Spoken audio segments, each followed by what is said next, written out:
Let's cross live now to our royal reporter, Cameron Walker, who's at Buckingham Palace for us today. So you tipped us off about comings and goings there. We saw various people arrive and depart, and we've just seen Trudeau arrive at Downing Street for chats. They'll all be back there later on this evening, 6 o'clock, for that diplomatic reception. What is behind you, I said this to you yesterday, but I'll repeat it because I thought it was not a bad line, is a royal palace and residence. It's also an office. Work goes on.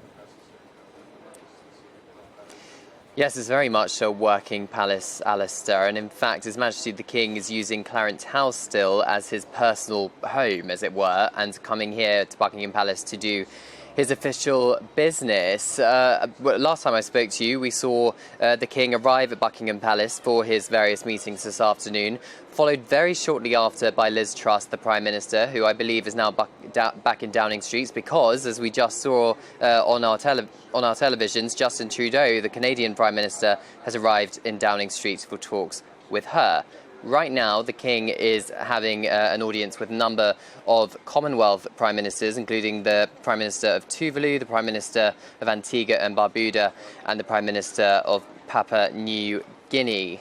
As for Her Majesty the Queen and lying in state, this is the final day for members of the public to pay their own personal respects to Her Majesty the Queen. The last time I checked, the queue time was 14 hours, and they'd actually shut the queue because Southwark Park, which is the end of the queue, was at capacity. So if we have any more details on that, we'll bring that straight to you. The King has had a busy diary, actually, over the last couple of days. Last night, in addition to the audiences he's doing today, he had telephone calls with the King of the Ashanti Kingdom, the President of Ghana, the President of the United Arab Emirates, President of Egypt, and the Prime Minister of Bangladesh. Now, the reason I'm reading out all of these countries to you, Alistair, is because of this big diplomatic reception we're expecting to happen at 6 o'clock today. Her Majesty the Queen was very good at what perhaps could be best described as soft diplomacy, kind of promoting British interests abroad, and no doubt His Majesty the King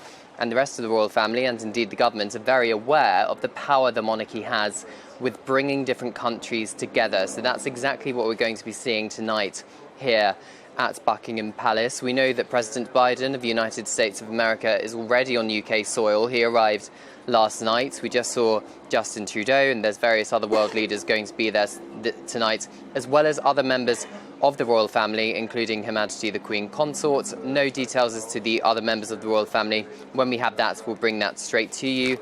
Then, of course, tonight we've got at 8 o'clock a minute's silence to pay tribute and remember Her Majesty the Queen, who reigned over us for over 70 years.